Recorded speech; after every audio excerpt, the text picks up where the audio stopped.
Hello dear magic minds. स्वागत है आप सबका इस प्यारी सी सोच की दुनिया स्ट्रेस फ्री लाइफ में। आज हम किसी नॉर्मल बुक की कहानी सुनने नहीं आए हैं। आज हम एक ऐसी बुक की आंतरिक यात्रा पर चलने वाले हैं जो शायद आपको आपकी ज़िंदगी के बारे में एक बहुत खूबसूरत बात याद दिलाएगी कि आप अकेले नहीं। कभी कभी ज़िंदगी में ऐसा समय आता है जब हम बहुत कोशिश करते हैं, फिर भी चीज़ें हमारे हिसाब से नहीं होती। हम किसी रिश्ते को बचाने की कोशिश करते हैं और वह रिश्ता टूट जाता है। हम किसी सपने के लिए मेहनत करते हैं लेकिन सफलता हमसे दूर होती जाती है। हम किसी इंसान को दिल से चाहते हैं लेकिन वह हमारे साथ नहीं रह पाता। और फिर एक रात हम चुपचाप अपने कमरे में बैठकर सोचते हैं, आखिर मेरे साथ ही ऐसा क्यों हो रहा है। कभी लगता है कि शायद जिंदगी हमारे खिलाफ है, कभी लगता है कि हमारी किस्मत ही खराब है, और कभी कभी तो हम खुद से भी भरोसा खोने लगते हैं। लेकिन अगर जिंदगी आपके खिलाफ नहीं बल्कि किसी गहरे तरीके से आपके साथ हो तो, अगर हर मुश्किल आपको तोड़ने नहीं बल्कि आपको आपके असली रूप से मिलाने आई हो तो, अगर हर बार जब जिंदगी आपका हाथ छोड़ती हुई दिखाई देती है उसी समय वो आपको किसी और रास्ते पर ले जा रही है, यही भावना हमें लेकर जाती है गैब्रियल बर्नस्टीन की किताब the universe has your back. ये किताब आपको ये नहीं सिखाती कि जिंदगी में कभी मुश्किलें नहीं आएगी, बल्कि ये धीरे से आपके कान में कहती है कि मुश्किलें आएंगी लेकिन तुम्हें हर मुश्किल से अकेले नहीं लड़ना है। तो आइए आज हम इस किताब के पन्नों को सिर्फ पढ़ेंगे नहीं, हम इन्हें महसूस करेंगे, और शायद इस यात्रा के अंत तक आपके भीतर एक बहुत शांत सी आवाज उठे, शायद जिंदगी सच में मेरे खिलाफ नहीं है। लेखक इसमें बात करते हैं कि हमारे जीवन की सबसे बड़ी समस्या डर है। हमारी जिंदगी में बहुत सारी परेशानियां हैं, पैसा, करियर, रिश्ते, फ्यूचर, फैमिली, असफलता, लोग क्या कहेंगे, लेकिन इन सब के पीछे अक्सर एक ही चीज छिपी होती है, वो है डर। हमें डर लगता है कि अगर मैं असफल हो गया तो, अगर वह मुझे छोड़ गया तो, अगर मेरा सपना पूरा नहीं हुआ तो, अगर मैं दूसरों जितना अच्छा नहीं निकला तो, अगर मेरे साथ कुछ गलत हो गया तो। धीरे धीरे हमारा मन हर परिस्थिति को खतरे की तरह देखने लगता है, और यही से एक बहुत इम्पोर्टेंट बात सामने आती है कि हम परिस्थिति से कम और अपनी सोच से ज्यादा परेशान होते हैं। मान लीजिए आपको किसी नौकरी के लिए इंटरव्यू देना है। एक व्यक्ति सोचता है मैं पूरी कोशिश करूंगा, जो होगा देखा जाएगा। दूसरा व्यक्ति सोचता है अगर मैं फेल हो गया तो सब मुझ पर हंसेंगे, मेरा फ्यूचर खत्म हो जाएगा। इंटरव्यू एक ही है और दोनों के भीतर की दुनिया बिल्कुल अलग अलग है। पहले व्यक्ति के भीतर विश्वास है और दूसरे के भीतर डर। किताब हमें बार बार इसी अंतर को पहचानने की दिशा में ले जाती है। लेखक बताते हैं कि डर और प्रेम दो अलग अलग रास्ते हैं। किताब का एक बहुत सुंदर विचार है कि हमारे भीतर बार बार दो तरह की मानसिक अवस्थाएं सक्रिय होती है, डर की अवस्था और प्रेम विश्वास की अवस्था। डर कहता है सब कुछ मेरे कंट्रोल में होना चाहिए। विश्वास करता है मैं अपना प्रयास करूंगा लेकिन हर परिणाम को नियंत्रित करना मेरे हाथ में नहीं है। डर कहता है अगर चीजें मेरी इच्छा के अनुसार नहीं हुई तो सब खत्म। विश्वास कहता है शायद कोई दूसरा रास्ता भी हो सकता है, और शायद हमारी आधी बेचैनी इसलिए है क्योंकि हम जिंदगी को जीने से ज्यादा कंट्रोल करने की कोशिश कर रहे हैं। तो लेखक सवाल करते हैं कि क्या हर चीज को कंट्रोल करना जरूरी है। हम में से बहुत लोग अंदर ही अंदर जिंदगी को एक योजना की तरह चलाना चाहते हैं। कब नौकरी मिलेगी, कब पैसा आएगा, कब शादी होगी, कौन हमारे साथ रहेगा, कब हमारा सपना पूरा होगा। और जब जिंदगी हमारी बनाई हुई टाइमलाइन के अनुसार नहीं चलती तो हम परेशान हो जाते हैं। लेकिन सोचिए, क्या आपने कभी बीज बोकर अगले दिन मिट्टी हटाकर देखा है कि पौधा क्यों नहीं निकला? नहीं ना। आप पानी देते हैं, धूप मिलती है, समय देते हैं, और फिर प्रकृति अपना काम करती है। जिंदगी भी कुछ ऐसी ही है। हमारा काम है बीज बोना, मेहनत करना, सही दिशा में कदम उठाना, अपना बेस्ट देना, लेकिन हर परिणाम को अपनी मुट्ठी में बंद कर लेना ये हमारे बस में नहीं। यही जगह है जहाँ किताब हमें एक बहुत सुंदर शब्द की ओर ले जाती है, जो है सरेंडर, मतलब समर्पण। समर्पण का अर्थ हार मान लेना नहीं है, ये कहना नहीं है अब मैं कुछ नहीं करूंगा, बल्कि इसका अर्थ है मैं अपना काम पूरी ईमानदारी से करूंगा, लेकिन हर चीज को अपनी इच्छा के अनुसार करवाने की जिद छोड़ दूंगा। मान लीजिए आप किसी परीक्षा की तैयारी कर रहे हैं, आपने पूरी मेहनत की, दिन रात पढ़ाई की, फिर परीक्षा दी, अब परिणाम आपके हाथ में नहीं है। यहाँ दो रास्ते हैं। पहला, हर दिन चिंता करो, पता नहीं क्या होगा, मैं पास होऊंगा या नहीं, अगर नंबर कम आए तो। दूसरा रास्ता, मैंने अपना पूरा प्रयास किया है, अब परिणाम को आने देते हैं। यही सरेंडर है।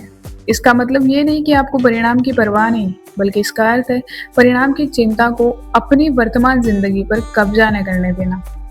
क्योंकि कई बार हम फ्यूचर की ऐसी समस्याएं आज ही जी लेते हैं जो शायद कभी आएंगी ही नहीं।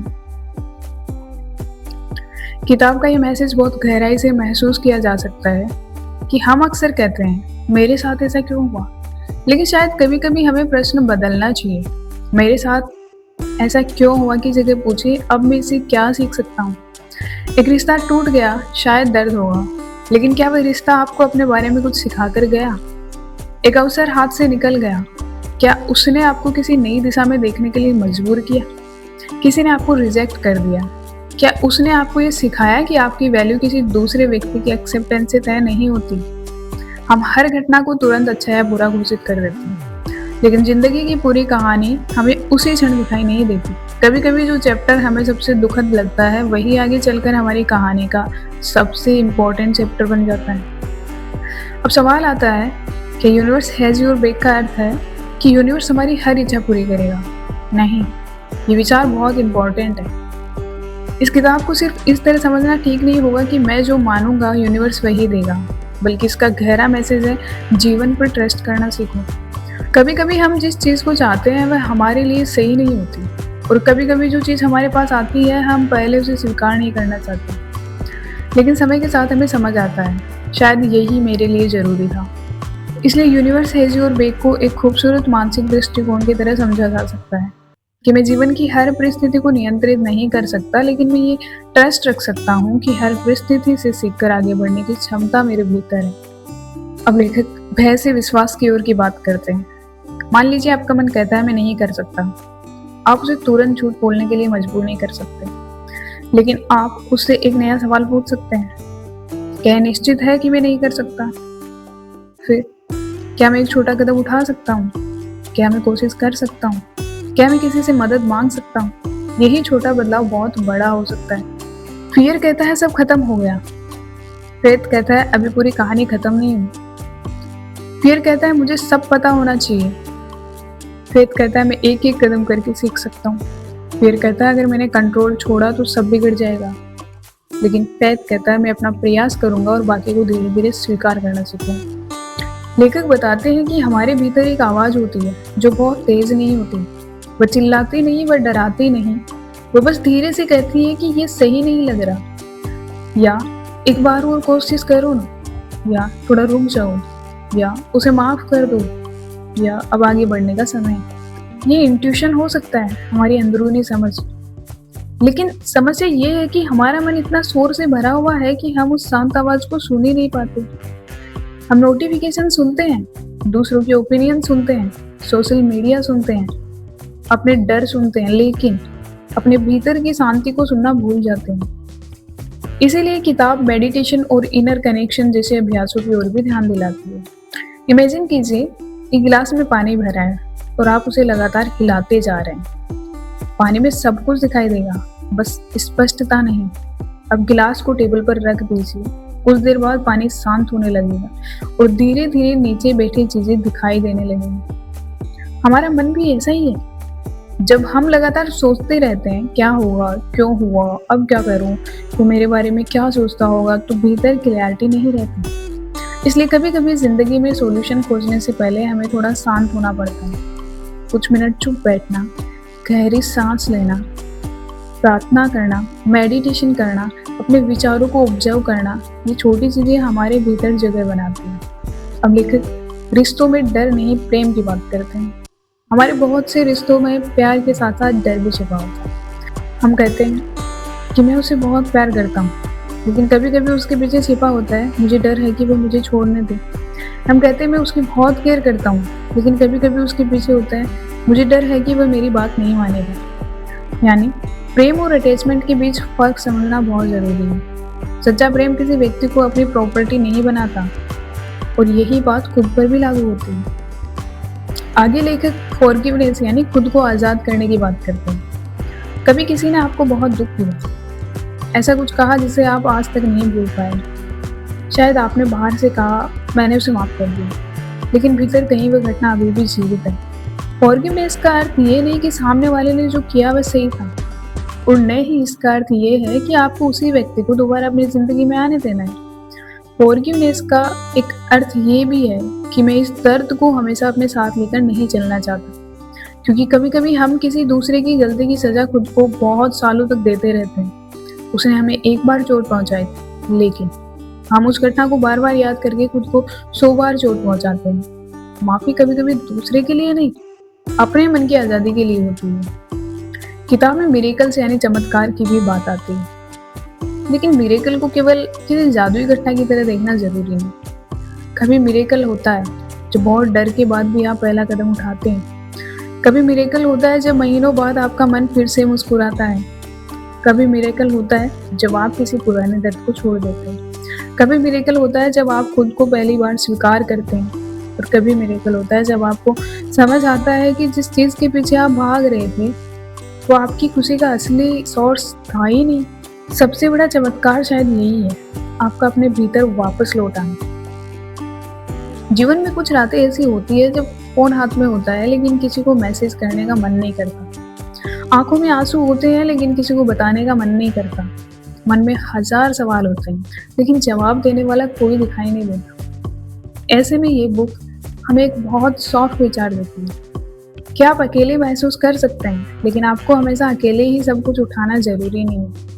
कभी किसी दोस्त से बात कीजिए, कभी परिवार से बात कीजिए, कभी किसी भरोसेमंद इंसान की मदद लीजिए, कभी प्रार्थना कीजिए, कभी अपने मन को कागज पर लिख दीजिए और कभी बस रो लीजिए। हर आंसू कमजोरी नहीं होता, कभी कभी आंसू मन का प्रेशर रिलीज होते हैं। और अब सबसे बड़ा सवाल, ठीक है लेकिन मैं ट्रस्ट करना सीखूं कैसे? इसका कोई एक दिन का फॉर्मूला नहीं है, लेकिन कुछ छोटे अभ्यास है। पहला, हर चीज को तुरंत समझने की कोशिश मत कीजिए, कुछ चीजों को समय दीजिए। दूसरा, अपने प्रयास पर ध्यान दीजिए, परिणाम पर नहीं। आपका काम है ईमानदारी से प्रयास करना, परिणाम को उसके हाल पे छोड़ दो। तीसरा है, अपने डर को पहचानिए। जब मन कहे सब खराब होने वाला है तो रुककर पूछिए, क्या ये सच है या ये मेरा डर बोल रहा है? चौथा, हर दिन कुछ मिनट शांत बैठिए, अपने मन को बोलने का मौका दीजिए। पांचवा, जो आपके कंट्रोल में नहीं उसे धीरे धीरे छोड़ना सीखिए। ये आसान नहीं होगा, लेकिन हर दिन थोड़ा थोड़ा पॉसिबल है। इमेजिन कीजिए आपने एक रास्ता चुना, आपको पूरा ट्रस्ट था कि यही रास्ता सही है, लेकिन कुछ समय बाद रास्ता बंद हो गया। अब आप बहुत परेशानी वाली कंडीशन में, लेकिन शायद सामने दूसरा रास्ता है जिसे आपने अभी देखा ही नहीं। जीवन में हमारा सबसे बड़ा भ्रम कभी कभी यही होता है कि मुझे पता है मेरे लिए क्या सबसे अच्छा है। हो सकता है आपको कुछ चीज़ों की इच्छा हो, और इच्छा करना बिल्कुल ठीक है, लेकिन इच्छा के साथ एक और भावना जोड़ना सीखिए, एक्सेप्टेंस।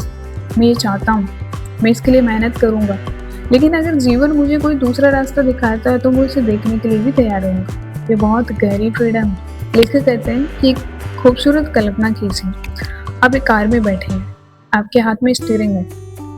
आपको लगता है कि अगर आपने स्टीयरिंग एक पल के लिए भी ढीला छोड़ा तो दुर्घटना हो जाएगी, इसलिए आप हर मोड़ पर तनाव में हैं। लेकिन जिंदगी में हर चीज ऐसी नहीं है जिसे हमें अपनी मुट्ठी में कसकर पकड़ना है। कभी कभी हमें स्टीयरिंग संभालते हुए भी ये स्वीकार करना पड़ता है कि सड़क पर ट्रैफिक होगा, कुछ रास्ते बंद होंगे, कुछ रास्ते बदलेंगे, कुछ मंजिलें हमारी उम्मीद से अलग होगी, और फिर भी हम ये यात्रा जारी रख सकते हैं।